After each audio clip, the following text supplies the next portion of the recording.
अस्सलाम वालेकुम everyone. Variations का टॉपिक चल रहा है हमारे पास 3.1 क्वेश्चन नंबर 8 तक हमने कवर कर लिया था। ठीक है, अब इसके बाद हमारे पास ये वाला क्वेश्चन है, कह रहे हैं फाइंड द वैल्यू ऑफ, इसमें हमें इसकी वैल्यू जो है वो फाइंड आउट करनी है। दिस इज अवर गिवन, कह रहे हैं this is equal to this, तो this is given and this is required. तो हम हमेशा क्या करेंगे, गिवन से स्टार्ट करेंगे। यहाँ पे हमें दिया हुआ है a ratio b, ratio can be written in the form of fraction. तो हम यहाँ पे इसको ऐसे लिख लेंगे। फर्स्ट वीडियो ज़रूर देख लें इंट्रोडक्टरी, तो फिर आपको उससे आइडिया हो जाएगा कि यहाँ पे हम जो कुछ कर रहे हैं क्यों कर रहे हैं। तो हम यहाँ पे 7:6 है, तो this can be written like this. अब इसको करने के दो तरीके हैं, सवाल करने के दो तरीके से मैं आपको बताती हूँ, जो आपको आसान लगे आप वैसे कर लें। अब हमें ये फाइंड आउट करना है, राइट। हमें जो है फाइंड द वैल्यू ऑफ, इसकी वैल्यू फाइंड आउट करनी है, सही। इसकी वैल्यू क्या है, तो यहाँ पे हमारे पास अगर मैं देखूँ तो एक ही वैल्यू हमारे पास क्या हो जाएगी, 7/6। ये b यहाँ डिवाइड हो रहा है, वहाँ जाके क्या हो जाएगा, मल्टीप्लाई। तो हमारे पास एक ही वैल्यू हो गई 7/6b। ठीक, अब इस वैल्यू को हम उठा के इसमें पुट कर सकते हैं, राइट।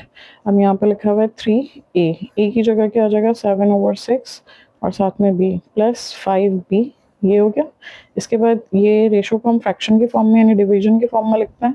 तो यहाँ पे अब ये आ गया और यहाँ पे आ गया 7, और हमारे पास ये तो b है, a की वैल्यू निकाली है ना हमने यहाँ पर। यहाँ पे हमारे पास जज्बाती हुए यहाँ पे हमारे पास भी एज इट इज, और -5 ए की जगह ये रहा 7/6 बी। तो ये हमने लिख दिया, ठीक है भाई। और बी को इसके ब्रैकेट के अंदर लिख लें, बाहर लिखने की बात है। अच्छा, अब यहाँ पे इसको मल्टीप्लाई कर लेते हैं। 3 7 21/6, या कैंसिल भी कर सकते हैं पहले या बाद में भी कैंसिल कर सकते हैं, प्लस 5b। और ये जो डिवाइड है इसको हमने इस तरह से लिख लिया, 7b माइनस, अब ये हो जाएगा हमारे पास 7 5 35/6, और ये हो गया b। अच्छा, अब ये 3 2 6, 3 7 21। अब इन दोनों का अगर एलसीएम लेते हैं तो 2, ये हो जाएगा हमारे पास 2 5 10। दोनों को बारी बारी 2 से मल्टीप्लाई करेंगे एलसीएम से, तो ये हो जाएगा 7b, इसको हो जाएगा 10b। ठीक है, फिर यहाँ पे एलसीएम लेंगे तो ये हो जाएगा 6, इसको 6 से करेंगे 6 7 42b, इसको 6 से करेंगे तो ये 6 और 6 क्या हो जाएगा, कैंसिल, ये हो जाएगा 35b। अब ये हो गया हमारे पास 17b/2, और ये हमारे पास माइनस होके हो गया 7b/6। अब आपको पता है इसके होते हुए हम इधर उधर कैंसिलेशन नहीं कर सकते, तो इसको सॉल्व करने के लिए हमें क्या करना पड़ेगा, हमें इसको रेसिप्रोकल करना पड़ेगा। तो ये हमारे पास रेसिप्रोकल हो जाएगा। जब इस रेसिप्रोकल होगा तो यानी इसको हमें मल्टीप्लाई में चेंज करना पड़ेगा सॉल्व करने के लिए। ब्रैकेट मीन्स मल्टीप्लाई, तो ये वन है। ये सिंबल यूज़ नहीं किया क्योंकि वो एक्स के साथ मिल जाता है, तो इसलिए तो हमने ब्रैकेट यूज़ किया है। तो ये रेसिप्रोकल हो गया इस तरह से। अब ये बी कैंसिल हो गया, 2 1 ज़ा 2 और 2 3 ज़ा 6। तो ये हो गया हमारे पास 17 × 3 इज़ 51/7, राइट। तो ये हमारे पास जो है वो इसका आंसर हो गया। अच्छा भाई, एज पर द प्रॉमिस, इसको हम दूसरे तरीके से भी सॉल्व कर सकते हैं। हम दूसरा तरीका क्या है, वो दूसरा तरीका ये है कि यहाँ पे जैसे हमारे पास हेयर दिस वाज गिवन, तो यहाँ पे हमने पहले लिख लिया यही a/b इज इक्वल टू 7/6। अब हम यहाँ पे क्या कर सकते हैं कि ये जो हमें गिवन, ये जो हमें रिक्वायर्ड है इस तरह से, इसकी वैल्यू बेसिकली रिक्वायर्ड है, ये भी गिवन ही है हमें, तो ये हमने इसको लिख दिया। अब यहाँ पे हमारे पास क्योंकि हमें a/b चाहिए, तो हम यहाँ पे क्या करेंगे, हम लिख देंगे dividing both numerator and denominator. यानी ये न्यूमरेटर डिनोमिनेटर इसको हम इस तरह से लिख सकते हैं ना, फ्रैक्शन की फॉर्म में, इसमें रेशो है। तो dividing both numerator and denominator by b, यानी कि 3a प्लस 5b। ये हमारे पास क्या है, ये हमारे पास, ये हमारे पास न्यूमरेटर है, और ये हमारे पास जो है 7b माइनस 5a, ये क्या है हमारे पास, ये डिनोमिनेटर है। तो कह रहे हैं दोनों को जो है वो डिवाइड कर दें, और किससे डिवाइड कर दें, हमारे पास b से डिवाइड कर दें। तो ये वाला भी हमारे पास b से डिवाइड हो जाएगा, ये भी b से डिवाइड हो जाएगा, ये भी डिवाइड हो जाएगा, ये भी डिवाइड हो जाएगा। तो अब ये क्यों किया हमने, क्योंकि हमारे पास यहाँ पे वैल्यू में यहाँ नीचे क्या है, b। तो हमने यहाँ पे जब इसको डिवाइड किया तो ये हो गया 3a/b इस तरह से, और ये b कैंसिल हो गया, ये हो गया 5। फिर ये हमारे पास हो गया यहाँ पे डिवाइड, और ये b कैंसिल हो गया, ये हो गया 7, और ये हो गया a/b। तो जब ये हमारे पास इस तरह से हो गया, तो अब यहाँ पे a/b की वैल्यू है 7/6। तो हम यहाँ पे 7/6 पुट कर सकते हैं। a/b की जगह आ जाएगा 7/6, राइट। और ये भी हो जाएगा 7/6। अब ये हो गया 21/6 प्लस 5, और ये हो गया 35/6 एंड यू कैन सी कि ये हमारे पास ये वो जो चीज़ आई है वो यही वाली चीज़ आई है। यू माइट हैव सीन कि ये सेम चीज़ आई है। तो अब इसके अंदर जो है वो 3 2 3 7 7/2 + 5 और ये हमारे पास जो हमने यहाँ पे नहीं एलसीएम लिया था वैसे एलसीएम लिया जाएगा। 6 एलसीएम आ जाएगा। यहाँ पे कोई डिनोमिनेटर नहीं है, 6 से मल्टीप्लाई होगा, 6 से होगा, ये कैंसिल हो जाएगा। 42 - 35 हो जाएगा। इसके अंदर एलसीएम में 2 आ जाएगा। यहाँ पे हमारे पास 2 से मल्टीप्लाई होगा तो ये कैंसिल हो जाएगा और ये 2 से मल्टीप्लाई होगा तो ये 10 हो जाएगा, राइट। ये हो जाएगा हमारे पास 7 माइनस होके और फिर ये 17/2 ये रेसिप्रोकल हो जाएगा तो 6/7 और इस तरह से 2 1 2 2 3 तो ये हो जाएगा 17 × 3 51/7। तो which ever method you find easy आप इससे भी सॉल्व कर सकते हो, इससे भी कर सकते हो। ठीक है भाई। अच्छा, इसके बाद ये नन्हे मुन्ने से सवाल हैं तो I hope you will be able to do them. इसमें ब्लैंक्स हैं। बेसिकली कह रहे हैं आपसे कि बताएं 4x किसके बराबर होगा। इसमें कह रहे हैं ay किसके बराबर होगा, इसमें कह रहे हैं pq किसके बराबर होगा। It's very easy. हाँ, इसको सॉल्व कर लेते हैं। यहाँ पे हमारे पास 4x की वैल्यू निकालनी है तो इसको क्रॉस मल्टीप्लाई अगर हम करते हैं तो ये हो जाएगा 24x, ये हो जाएगा 7 6 42। अब इसको अगर कैंसिल कर लूँ तो यहाँ पे 4 2 2 4 2 2 4 2 1 2 2 1 2 2 2 4 3 7 21 3 4 12। तो हमारे पास आंसर आ गया 7/4। लेकिन मुझे यहाँ पे तो 4x चाहिए। तो इसका मतलब अगर मुझे यहाँ पे 4 चाहिए तो ये इक्वेशन है तो I have to multiply both sides by 4। अगर मुझे यहाँ 4 चाहिए तो मुझे यहाँ भी मल्टीप्लाई करना पड़ेगा। तो मैंने यहाँ पे लिखा मल्टीप्लाइंग बोथ साइड्स बाय 4। तो ये हमारे पास मल्टीप्लाई होगा तो ये x और ये पहले इस तरह से है। अब जब मल्टीप्लाई होगा तो यहाँ 4 आ जाएगा जो मुझे चाहिए यहाँ पे। तो इसको भी 4 से मल्टीप्लाई करना पड़ेगा, ये कैंसिल हो जाएगा। 4x = 7।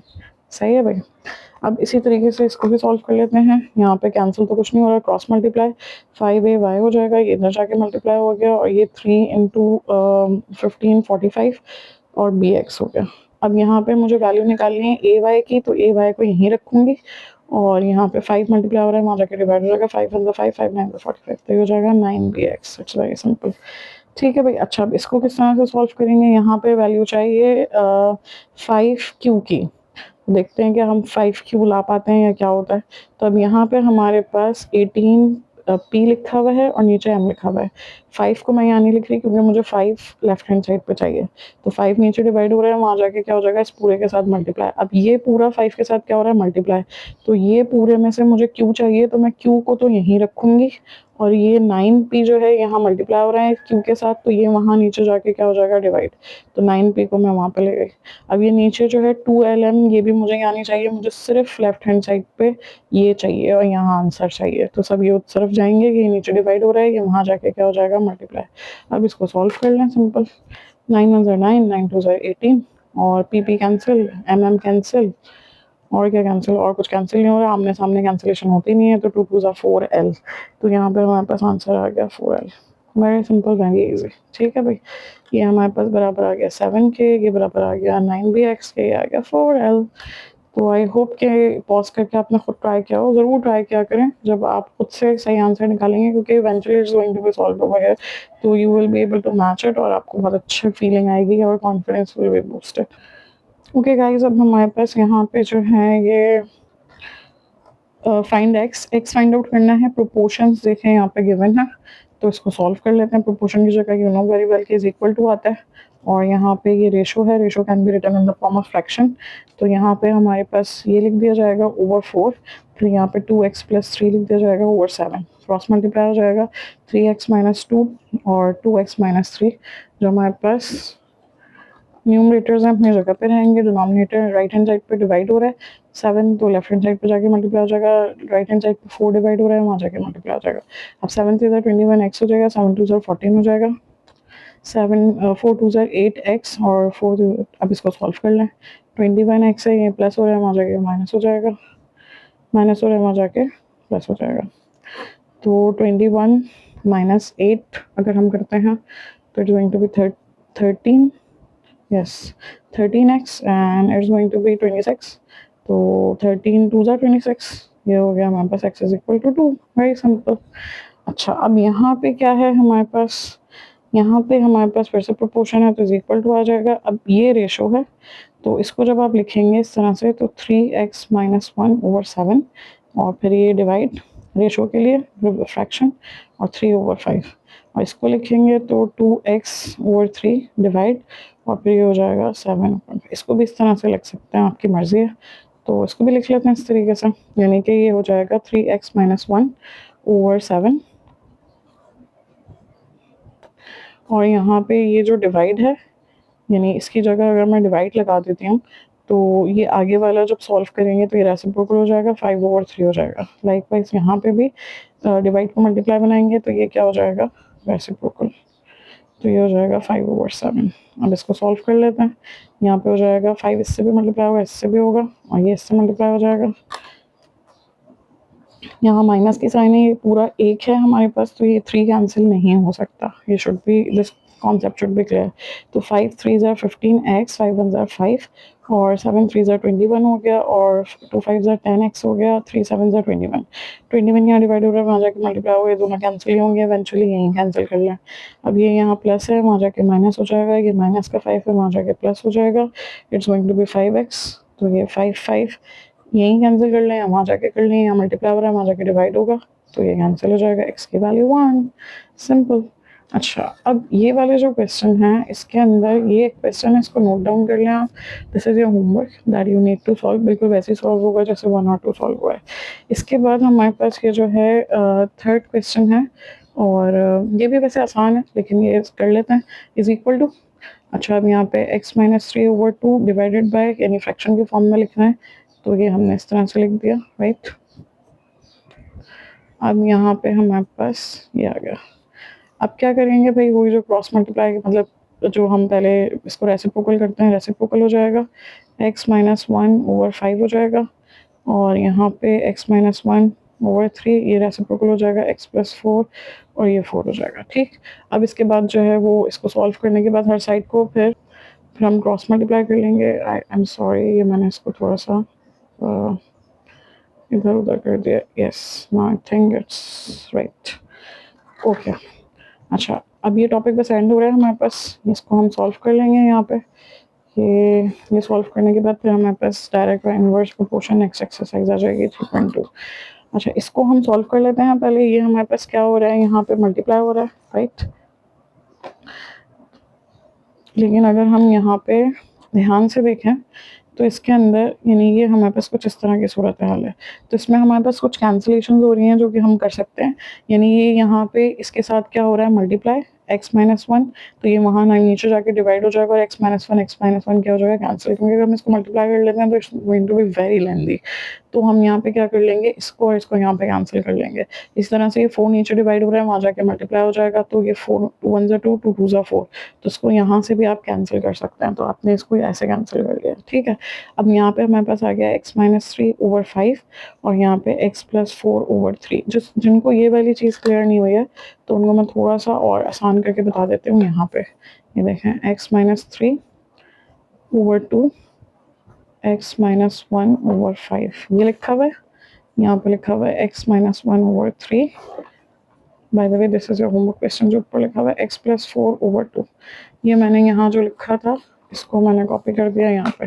अब यहाँ पे मैंने किया ये है कि ये हमारे पास ये 4 चीज़ें लिखी हुई हैं, ये 2 न्यूमरेटर हैं, 2 डिनोमिनेटर हैं, तो अब इसको मैंने यहीं रहने दिया, इसको और इसको, ये 5 को, और ये x-1/3 लिखा हुआ था, ठीक है, और यहाँ पे ये लिखा हुआ था, सही।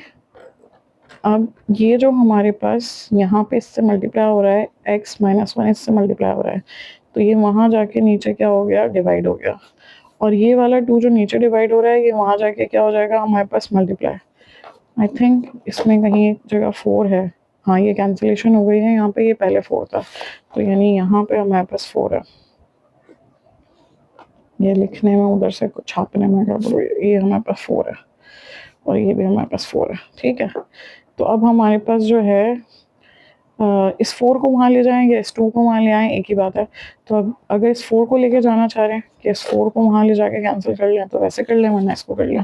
तो अब ये हमने एक तरफ से मूव कर लिया, ये मल्टीप्लाई हो रहा था, वहाँ जाके डिवाइड हो गया, ये नीचे डिवाइड हो रहा है, 2 वहाँ जाके मल्टीप्लाई हो गया, 2 1 ज़ा 2 2 2 ज़ा 4 और ये यहाँ पे क्या हो गया, कैंसिल।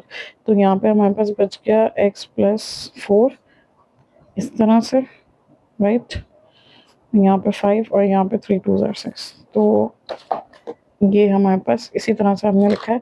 अरे भाई यहाँ पे 3 और 2 भी है ना, तो 3 2 ज़ार 6, ठीक है भाई।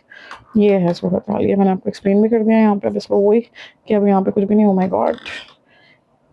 ये हमारे पास कोई बात नहीं, हम इसको अभी शार्प कर लेते हैं। I just enjoy colours.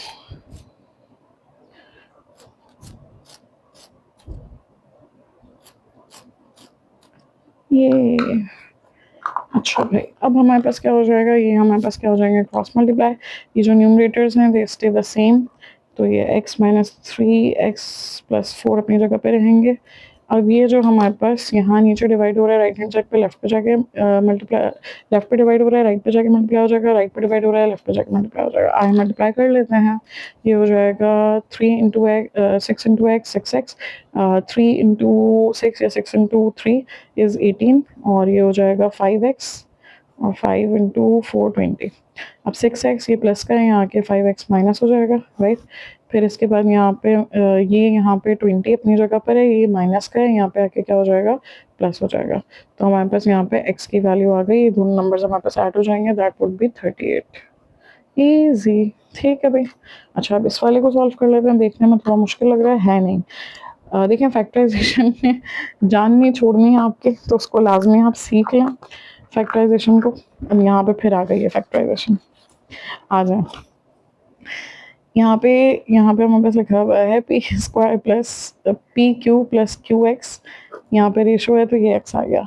मैं सब क्यों हंस रही है, मुझे यहाँ पे क्योंकि नज़र आ रहा है कि फैक्टराइजेशन हो रही है।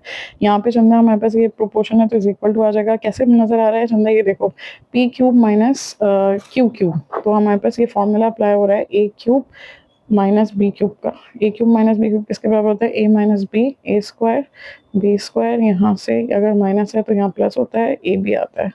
तो अगर यहाँ पे P cube minus Q cube दिया हुआ है तो ये किसके बराबर होगा, P minus Q. Q P का स्क्वायर कर देंगे पी स्क्वायर, फिर यहाँ प्लस आ जाएगा, पी क्यू मिला के लिख देंगे, और पी क्यू का स्क्वायर करेंगे क्यू स्क्वायर, राइट। तो यहाँ पे हम क्या कर देंगे, अभी तो चलें पहले कॉपी कर देते हैं। ये लिख दिया हमने। अब इसके बाद ये क्या है हमारे पास, रेशो, तो इसकी जगह हमने लगा दिया डिवाइड, और ये इस पे हमारे पास क्या है, स्क्वायर। तो इसका मतलब है कि इसको हम कितनी दफ़ा लिख सकते हैं, 2 दफ़ा। तो इसको लिख दें या ऐसे भी लिखे रहने दें तो कोई मसला नहीं है। नहीं, इसको भी हम वैसे ओपन कर सकते हैं, लेकिन अगर इसकी किसी से कैंसिलेशन हो रही हो तो ओपन करें, अदरवाइज इसको ओपन करने की क्या ज़रूरत है। तो इसको जो है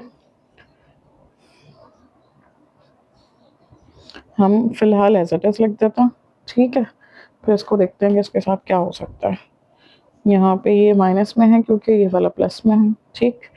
अच्छा भाई, अब यहाँ पे हमारे पास ये तो एज इट इज़ है, और अभी जो फॉर्मूला आपको बताया था ओपन करके, तो इसको हम उसमें लिख देंगे। तो ये हो जाएगा P minus Q, P square plus P Q plus Q square. Oh yes, we can see that. फिर इसके बाद हमारे पास P plus square, oh we can see this and we can see that. अब यहाँ पे डिवाइड है तो ये रेसिप्रोकल हो जाएगा, इसके नीचे तो कुछ भी नहीं है, तो ये रेसिप्रोकल जब होगा तो रेसिप्रोकल होके ये 1 ओवर पी माइनस क्यू, और इस पे क्या आ जाएगा हमारे पास, होल स्क्वायर, सही, इस तरीके से। अच्छा, अब क्या क्या कैंसिल हो रहा है हमारे पास, ये यहाँ पे जो है ये यहाँ पे मल्टीप्लाई हो रहा है इसके साथ, तो ये यहाँ पे आके क्या हो जाएगा,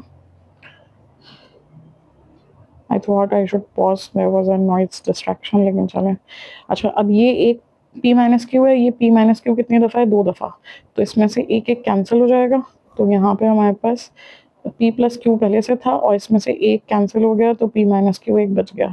फिर ये वाला हमारे पास यहाँ पे लिखा हुआ है, तो ये यहाँ पे क्या हो रहा है, इन सबसे मल्टीप्लाई, नीचे जाके क्या हो जाएगा, यहाँ पे डिवाइड। वहीं यहीं से भी कर सकते हैं, लेकिन आप कंफ्यूज होंगे तो इसलिए यहाँ ले जाके कर लेते हैं। ये यहाँ पे कैंसिल हो गया। अब यहाँ पे नीचे में से एक्स भी था, एक्स नीचे डिवाइड हो रहा है, तो एक्स यहाँ पे जाके क्या हो जाएगा, मल्टीप्लाई। तो एक्स हमारे पास यहाँ पे आ चुका है। अब हमारे पास हमें एक्स की वैल्यू फाइंड आउट करनी है, तो एक्स यहीं पर रहेगा, ये नीचे डिवाइड हो रहा है, वहाँ जाके क्या हो जाएगा, मल्टीप्लाई। तो ये नीचे है तो ये ऊपर आ जाएगा, और यहाँ आप देख सकते हैं कि यहाँ पे फॉर्मूला अप्लाई हो रहा है। यहाँ पे जो है एक दफ़ा प्लस में लिखा हुआ है p प्लस क्यू, एक दफ़ा लिखा हुआ है p माइनस क्यू। तो a plus B, a minus B किसके बराबर होता है? a का स्क्वायर b का स्क्वायर, तो ये हो जाएगा q का स्क्वायर p का स्क्वायर q का स्क्वायर। तो इसकी जगह इसको हम समेट के लिख सकते हैं p स्क्वायर q स्क्वायर। तो ऐसे भी लिख सकते हैं, ऐसे भी छोड़ सकते हैं। तो x की वैल्यू आ गई p plus Q, p minus Q, या p का स्क्वायर x का q का स्क्वायर। ये हमारे पास जो हो गया फाइनल आंसर। तो ये हमने जो है वेरिएशंस, रेशो सीख लिया है, प्रोपोर्शन सीख लिया है। अब हम जो है वो जाएंगे किस पे? डायरेक्ट और इनडायरेक्ट प्रोपोर्शन पे, जो कि बहुत इंपॉर्टेंट टॉपिक है। और इसको फटाफट हम डिस्कस कर लेते हैं, और नेक्स्ट उससे फिर हम 3.2 एक्सरसाइज स्टार्ट कर लेंगे, ठीक है। तो डायरेक्ट हमारे पास क्या है, इसको फोकस करेंगे थोड़ा सा यहाँ पे। डायरेक्ट हमारे पास क्या है? अगर कोई सी भी दो क्वांटिटीज़ जो हमें दी हुई हैं रेशो में, तो दो क्वांटिटीज़ कोई सी भी जो है एक्स एंड वाई ले लें, ए बी ले लें, तो जो है इंक्रीज करें या डिक्रीज करें साइमल्टेनियसली, एक साथ, ठीक है। जैसे जैसे जैसे स्पीड बढ़ती जाएगी कार की, तो वो उतना ज़्यादा डिस्टेंस कवर करती जाएगी। आप जितने ज़्यादा पैसे खर्च करोगे तो उतनी ज़्यादा कोई प्रोडक्ट परचेज कर सकते हो, राइट। जितने ज़्यादा जो है वो आप पैसे दोगे, उतने ज़्यादा जो है वो चीज़ परचेज कर लोगे, उतना ज़्यादा पेट्रोल आ जाएगा आपकी कार में, या फिर जो है वो उतना ज़्यादा जो है वो आपकी ग्रॉसरी आ जाएगी। तो इस तरह से ये दोनों चीज़ें साथ साथ बढ़ रही हैं, ठीक। तो हम इसको किस तरह से लिखते हैं कि ये दो क्वांटिटीज डायरेक्टली प्रोपोर्शनल हैं, अगर दोनों साथ बढ़ रही हैं तो y is directly proportional to x, इसको इस तरह से लिखा जाता है। और जब इसको इक्वेशन में चेंज किया जाता है, तो यहाँ पे जब भी आप इसको इक्वेशन में चेंज करते हो, तो यहाँ पे आपके पास एक कांस्टेंट आ जाता है, that is k is called constant of proportionality, ठीक है। ये हमारे पास जो है वो कांस्टेंट कहलाता है, कांस्टेंट ऑफ वेरिएशन भी कहा जाता है, कांस्टेंट ऑफ प्रोपोर्शनैलिटी भी कहा जाता है। और इसी तरह से फिर हम इसको भी डिस्कस कर लेते हैं कि अगर हमारे पास इफ़ टू क्वांटिटीज़ इंक्रीज और डिक्रीज करें इन ऑपोजिट मैनर, यानी अगर एक बढ़ेगी तो दूसरी कम हो जाएगी, एक कम हो जाएगी तो दूसरी बढ़ जाएगी, तो इसे हम कहेंगे, इसे हम कह रहे थे डायरेक्टली प्रोपोर्शनल, ठीक है। This was directly proportional and this is inversely proportional, ठीक है। प्रोपोर्शनल, ये डायरेक्टली हो जाएगा, इन्वर्सली हो जाएगा। यहाँ पे इसको इस तरह से शो किया जाएगा कि y is inversely proportional to x। जब इसको आप इक्वेशन में चेंज करेंगे इस तरह से, तो यहाँ पे भी हमारे पास k आ जाएगा, यहाँ लिख लें, या 1 k ज़ा k, तो k यहाँ लिख लें। k बेसिकली वो कांस्टेंट है जो हमारे पास सेम है। इसको मैं थोड़ा सा एक्सप्लेन कर देती हूँ अभी। यहाँ पे कौन सी चीज़ें हैं जो इन्वर्सली चलती हैं? जैसे हमारे पास जो है अगर हम ज़्यादा लोगों को हायर करेंगे किसी जॉब को करने के लिए, और सब एक ही तरह से काम कर रहे हैं, तो हमारे पास जितने ज़्यादा लोग होंगे तो उतनी जल्दी काम हो जाएगा। तो नंबर ऑफ़ पीपल बढ़ने से हमारे नंबर ऑफ़ डेज़ कम हो जाएंगे, सही। ये इसकी एग्जांपल है। यहाँ पे हमारे पास एक और चीज़ ये है कि कॉन्सेप्ट ऑफ प्रोपोर्शनैलिटी क्या है। अब जैसे फॉर एग्जांपल मैं आपसे कहूँ कि बताएं मेरी पॉकेट मनी जो है एक हफ्ते की जो है वो ये है, और अब मुझे बताएं मेरी मंथ में, जैसे 4 वीक्स हैं अगर, तो एक वीक की पॉकेट मनी ये है। अब मुझे बताएं आप कि मेरी मंथ की पॉकेट मनी क्या होगी। तो आप कहेंगे कि मिस पहले एक वीक की तो बताएं, तो फिर हम आपको मंथ की बताएंगे। तो बेसिकली जो एक वीक की आपकी पॉकेट मनी जो मैं आपको बताऊंगी वो कांस्टेंट ऑफ वेरिएशन है, ठीक है। यानी कि जैसे अगर मैंने आपको एक वीक की पॉकेट मनी बताई कि ये सिंपल छोटी वैल्यू लेते हैं ताकि आपको मुश्किल ना हो समझने में, या किसी भी स्टूडेंट की जो पॉकेट मनी है वो हमारे पास फॉर एग्जांपल एक वीक की पॉकेट मनी 1000 रुपीज़ है। तो ये जो 1000 रुपीज़ हैं ये हमारे पास कांस्टेंट ऑफ प्रोपोर्शनैलिटी है। जैसे जैसे वीक्स बढ़ते जाएंगे, जैसे 2 वीक्स हो जाएंगे, 1 वीक है तो ये 1000 है, तो जब 2 वीक्स पे जाएगा तो ये 2000 हो जाएगा, फिर ये 3 वीक्स पे जाएगा तो ये 3000 हो जाएगा, फिर 4000 हो जाएगा। तो यानी बेसिकली हो क्या रहा है, जब हम सेकंड वीक में जाएंगे तो ये जो है हमारे पास 1000 हमारे पास कांस्टेंट है। फर्स्ट वीक में ये 1 से मल्टीप्लाई हो रहा है, फिर सेकंड वीक में ये 2 से हो रहा है, फिर ये 3 से हो रहा है। तो ये 1000 जो वैल्यू है ये कांस्टेंट चल रही है, चाहे हम ईयर का निकालें पॉकेट मनी या मंथली निकालें या जो भी निकालें, तो जो सेम वैल्यू चलती है दैट इज के, वो हमारे पास कांस्टेंट होती है। तो वो कांस्टेंट हमारे पास बहुत इंपॉर्टेंट होता है क्वेश्चन में। अब ये कैसे होता है, क्या होता है, तो ये अब आपको समझ में आएगा। अब हम स्टार्ट करने वाले हैं 3.2। तो उसके लिए ये थोड़ा सा इंट्रो था। अब हम 3.2 में इंशाल्लाह मिलते हैं, और good luck until then with your practice।